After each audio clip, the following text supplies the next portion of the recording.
Sometimes people want to know, how do I use my psychic gifts in my work? So let me give you a couple of examples. I'm a medical intuitive. That's my specialty. That's the special way in which I use my gift.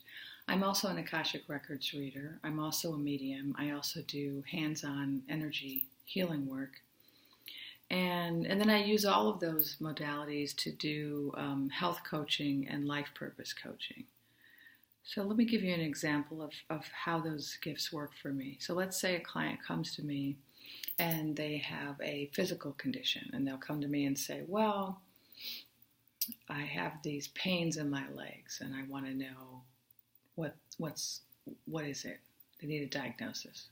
They need a name for it or a cause for it or a plan for how to treat it.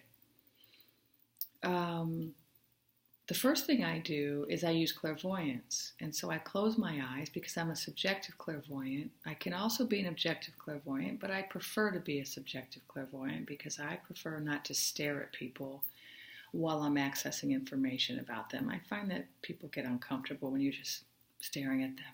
Oh yeah, I see this and I see this. They don't really like that. So I close my eyes and then I'm talking with my eyes closed, and it just puts people at ease more to have me with my eyes closed. Now with my eyes closed, I can see just as well as if my eyes are open. Why? Because I'm seeing with my sixth sense. I'm seeing with my third eye. I'm seeing clairvoyantly with my eyes behind my eyes. So when I close my eyes, I then look at them and I see their body. And the first thing I do is I scan down their body in that region that they've identified. Like in this case, it would be the legs. I'll just scan through the legs like I have an MRI. And when I get to a problem area, I'll see like a red dot. Like, this is the spot. Then I'll zoom in like I have a camera. I zoom in. And what I will see is a picture will emerge of that part of the leg. So I might see muscle, I might see joints, I might see skeleton, I might go through layers. And what I'll be seeing is similar to what you would see in an anatomy book or a medical picture of the inside of someone's body. That's clairvoyance.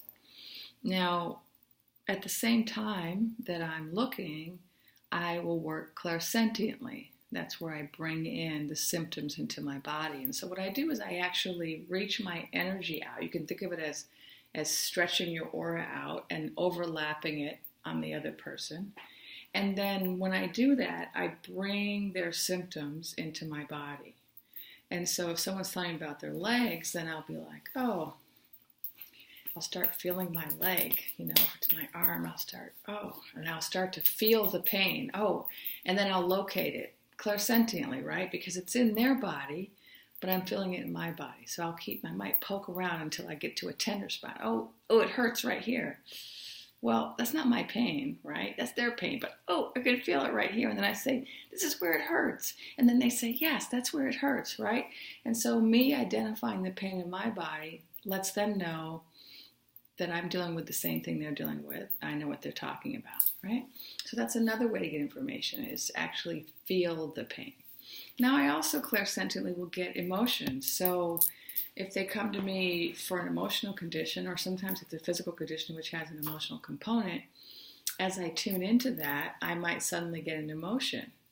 And I might suddenly actually feel the emotion. So I'll actually say, oh God, I'm feeling really overburdened. I'm feeling like I just have too much on my plate and I just can't handle it. That's clairsentience. That's me feeling how they feel. Or I might be overcome and start crying, or I might, I'm so angry, right? I might suddenly feel anger. It's not mine, it's theirs. That's clairsentience. Now also, while I'm working, I might hear things. So as I'm like tuning into, let's say I'm tuning into their shoulder, it's just seeing it is not always going to be enough, because I don't have detailed photographic memory of pathology. I don't know what every disease looks like.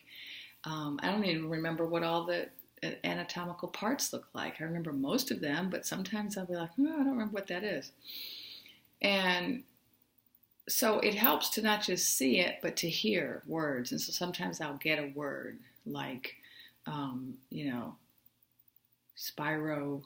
Jida, right? I'll like hear some medical term, or I'll hear some disease term or some anatomy term.